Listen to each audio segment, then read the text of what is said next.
For today's video guys, bigay nga pala to ng kaibigan ko galing sanitary. Itong suwa na to, pag kinain Dali mo mo, to, 40 minutes lang to. itaga bukas. Patay na. Hello guys! Ay, nadurog na po. Sige, sige, buksan mo. Sige. Lapa mo yan. Ay, parang ano lang ah. Naalala ko. Pinalala siya.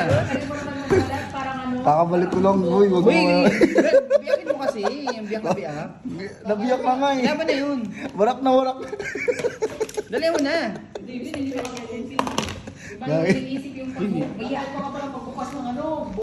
Yun, dami namang chips ngayon. Uy, uy, uy. Too much. Dami. Ay, may pa ganito pa.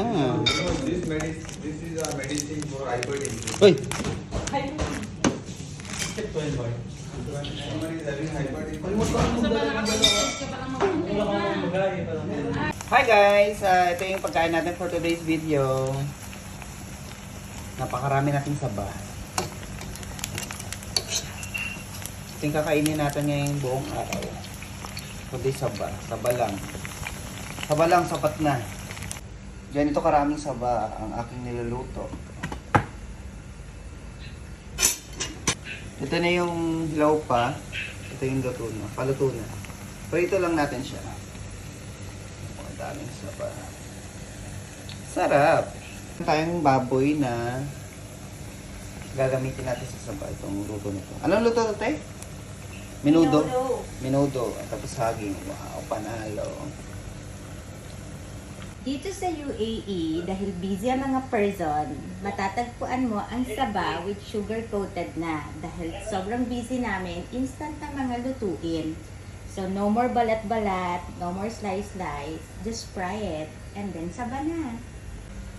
Ito yung pinagkuhanan ko nito. Sayang naman.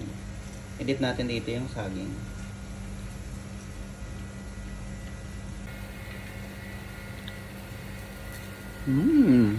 Harap niya.